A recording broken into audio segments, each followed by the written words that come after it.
Aqui hoje vamos apresentar o trabalho de estrutura de dados feitos por Arthur Vieira Melo Silva, Nicolas Rafael Silva Alves, Pedro Ricardo Matos Cruz da Silva.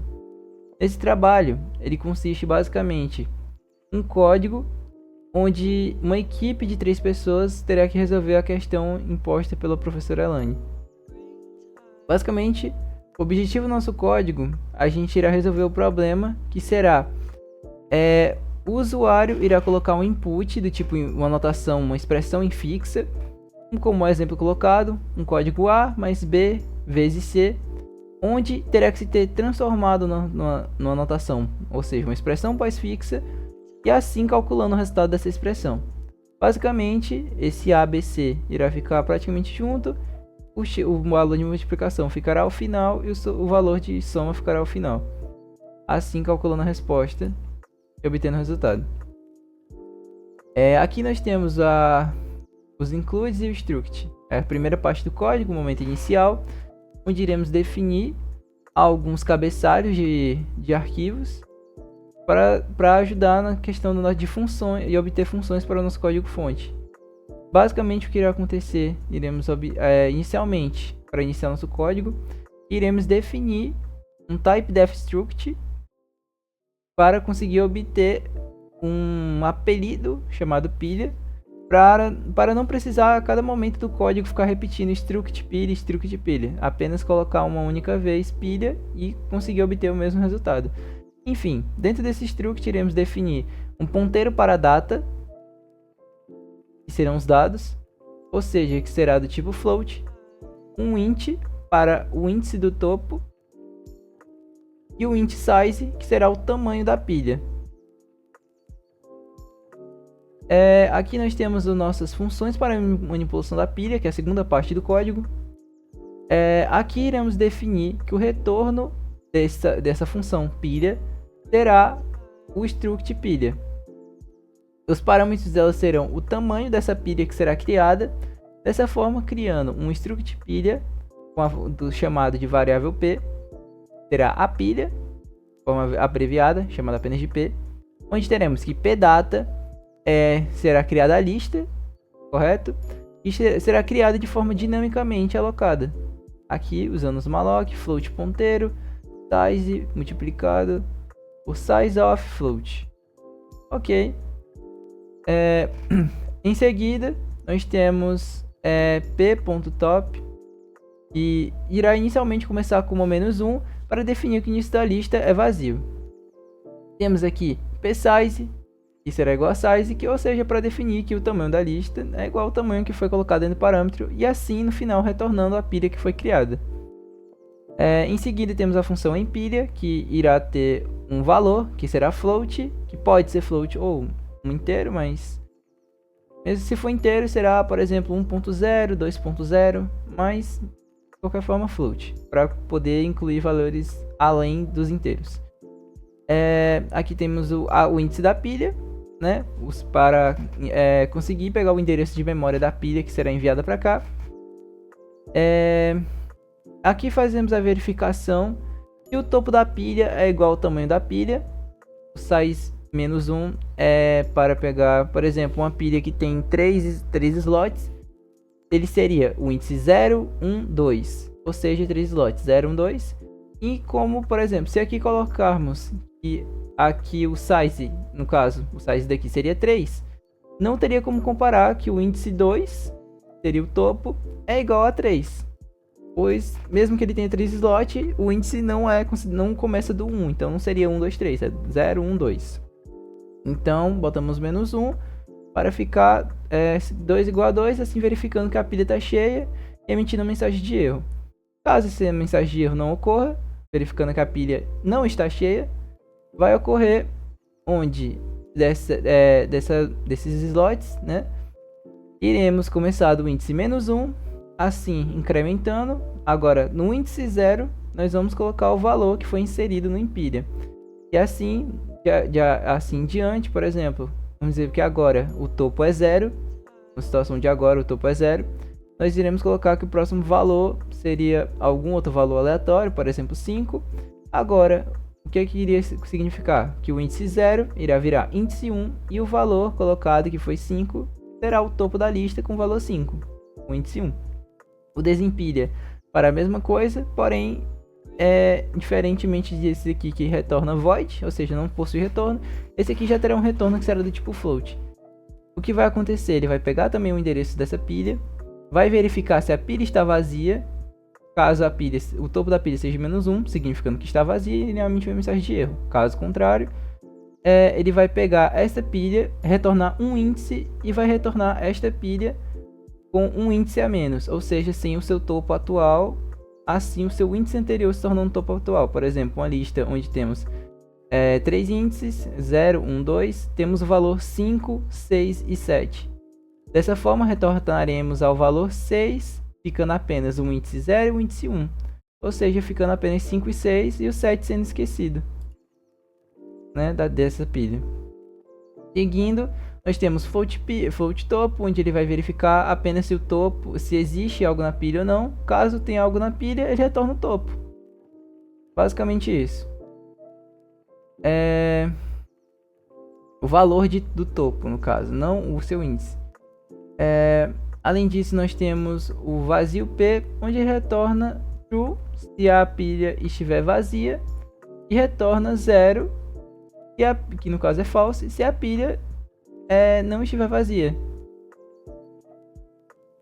Basicamente isso. Aqui temos o destroy pilha, que é basicamente com uma pilha criada dinamicamente para podermos eliminar da memória essa pilha.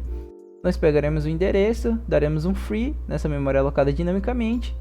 E para apenas desencargo de consciência, botar aqui P, o topo da pilha agora será -1, ou seja, vazio, e o seu tamanho agora é 0, oficialmente destruindo a pilha. Bom, dando continuidade à explicação do código, eu sou o Nicolas e vou explicar agora a parte de priorização e a construção da nossa equação pós-fixa com base na equação infixa que foi enviada pelo código e foi com base nas funções que foram criadas até agora, que o Arthur explicou, né? Enfim, aqui a gente tem as funções, né? A prioridade, a de priori prioridade, e a pós-fixa, eu vou explicá-la já, aqui a gente mostra o corpo delas como um todo, né? E a definição base dela, né, que é a função para definir a prioridade dos operadores, e a função pós-fixa, que é uma função para converter a infixo na pós-fixa, né? Então, eu vou agora para o VS Code e vou mostrar e explicar o funcionamento das funções em si. Um detalhezinho que eu coloquei um comentário a cada instrução, né, para ficar melhor o entendimento. Mas, enfim, iniciar aqui a questão das explicações em si, né? Aqui, vamos começar aqui na função de prioridade, né, a função prior. É uma função inteira, com retorno inteiro e que recebe um caractere, né, que vai ser o caractere recebido aqui na pós-fixa. Esse caractere, a gente vai verificar o que é esse caractere, né? Então, a gente tem um set case com base nos casos que a gente pode receber dele aqui. E com base no que a gente receber, a gente vai definir a prioridade dele, que é esse retorno inteiro de 0, 1 ou 2 ou -1 também. Então, aqui a gente define a prioridade, né? O parênteses aberto, a menor prioridade, o mais e o menos com a mesma prioridade de 1, a multiplicação e a divisão com prioridade 2 com a mesma prioridade 2. E quando não são operadores, quando eu mando não operador para cá, eu retorno o -1 em relação à prioridade para ser um caso default, né? O default. Enfim, essa função prioridade é auxiliar ao funcionamento da função pós-fixa. Então, o funcionamento da prioridade é totalmente baseado para fazer o controle e também, assim, a gente ter uma verificação da precedência dos operadores dentro da construção da nossa equação pós-fixa. Então, vamos lá para a função principal, que é o corpo do código, né? Do principal funcionamento do código. Aqui na pós-fixa, ela é uma função ponteiro de caractere e recebe aqui recebe a função a função infixa original, né, que foi o que o usuário deu lá de input para a gente trabalhar. Então aqui a gente define uma string, né, uma sequência de caracteres que a gente vai conseguir manipular e armazenar na nossa pós-fixa, uma pilha para a gente ir trabalhando com os operadores e com a sequência da construção da nossa equação infixa. Então ela vai ser auxiliar, né, para ajudar na conversão, e a iniciação de duas variáveis inteiras para a gente conseguir percorrer dentro da nossa equação pós-fixa pra gente percorrer a equação em fixa e fazer as verificações e conversões necessárias durante esse for aqui. Esse for ele vai percorrer cada caractere expressão da expressão em fixa. Então, é um for caractere a caractere, né? I igual a 0. Se é cada caractere e mais. Então, quando eu tiver caracteres válidos dentro da nossa operação, dentro da nossa equação pós-infixa enviada pelo usuário, a gente vai trabalhar dentro desse for. Então, esse for é uma sequência de verificações para a gente ter a construção e a conversão da infixa na pós-fixa. Vamos lá.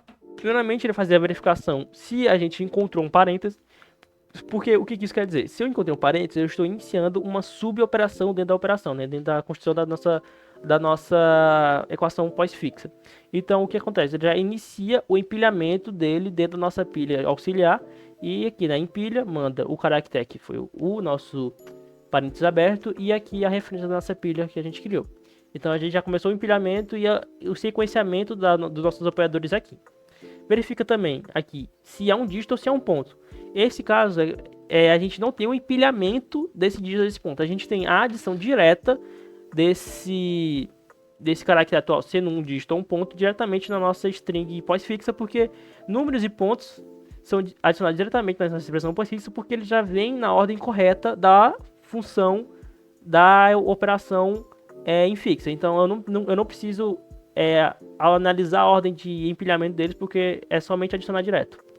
Aqui a gente tem o else, acho que eu acredito que o principal em relação ao empilhamento e a construção da nossa string pós-fixa, porque nesse else que a gente vai verificar se a gente receber algum operador aqui desse for, né? Então ele vai verificar se o meu caractere é um operador. Isso aqui o significado dessa expressão é isso, ele vai verificar. Quando eu achar um operador, eu vou fazer o quê? Eu vou iniciar aqui, né, dentro da nossa string de pós-fixa, o espaço. Aqui eu vou dar basicamente o espaçamento, né, entre os operadores, para separar os operadores. E um while, que esse while é o principal em relação à verificação. Ele vai verificar se minha pilha não está vazia, né, a pilha aqui. E se a prioridade do topo então a prioridade do meu operador que está no topo da minha pilha é maior ou igual à prioridade do meu operador que eu estou analisando atualmente no for. Então, se isso for verdade, ele vai fazer o quê? Ele vai desempilhar os operadores de maior ou igual prioridade. Ao final disso, vai empilhar o operador atual. O que isso quer dizer? Eu basicamente vou verificar se eu tenho, né, operadores na minha pilha. Se eu tiver, eu vou desempilhar eles com base na prioridade do topo em relação ao que está sendo analisado agora no meu caractere atual. Então é só basicamente uma forma de eu verificar qual é a ordem dos meus caracteres em relação à prioridade deles, dos meus operadores. E com base nisso eu reorganizar deles, desempilhar e empilhá-los na ordem correta com base na prioridade que é devolvida na função prior. Então é basicamente isso que ele faz. Ele verifica, desempilha e empilha na ordem correta os operadores na construção da nossa pós-fixa. E aqui a gente tem a adição deles na nossa string pós-fixa, né? E aqui o empilhamento em relação à ordem atual dos nossos operadores.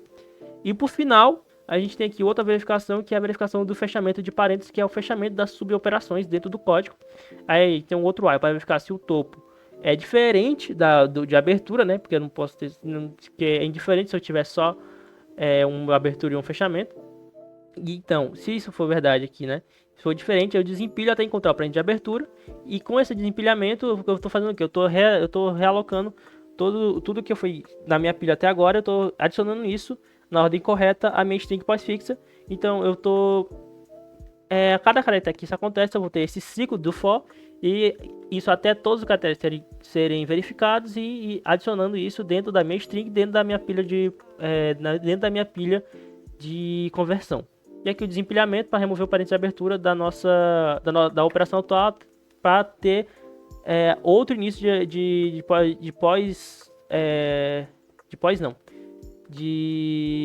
outras suboperações, no caso. E aqui, quando eu termino esse for, então quando eu termino minha equação em fixa, eu verifico se minha pilha atual não está vazia, desempilho todos os operadores que estão restantes da minha pilha, então eu adiciono eles todos à minha string pós-fixa. E isso quer dizer que então eu tenho minha string quase 100% montada, eu pego os operadores que já foram todos bem tratados, já estão na ordem correta e adiciono eles na construção da minha string pós-fixa para finalizar ela. Então aqui eu tenho a finalização da minha string pós-fixa. Aqui ó, eu boto o caractere, né, finaliza a string com o caractere nulo, que é o caractere padrão de finalização de string do C. Eu destruo a pilha auxiliar e retorno aqui a quem chamou a pós-fixa, retorna aqui a equação pós-fixa, né, string pós-fixa totalmente concluída com todos os operadores e a sequência totalmente correta. A função valor percorre cada caractere da expressão pós-fixa utilizando o loop. Durante esse percurso, a função verifica se o caractere atual é um número ou um operador. Se o caractere for um número, ele é convertido de string para um valor float.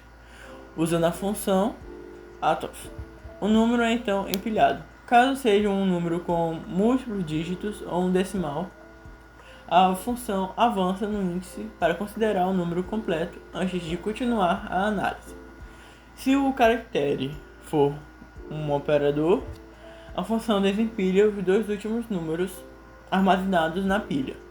O primeiro número retirado é tratado como o segundo operando e o segundo número como o primeiro operando. A função, então, realiza a operação matemática correspondente ao operador encontrado. Após processar todos os caracteres da expressão, a pilha conterá apenas um único valor, o resultado final da expressão pós-fixa. Esse valor é retirado da pilha e a memória usada por ela é liberada. E aí o resultado é retornado. A função main realiza a leitura, processamento e cálculo de uma expressão matemática fornecida pelo usuário. Primeiro, a expressão é armazenada na variável infixa 256, usando fergips.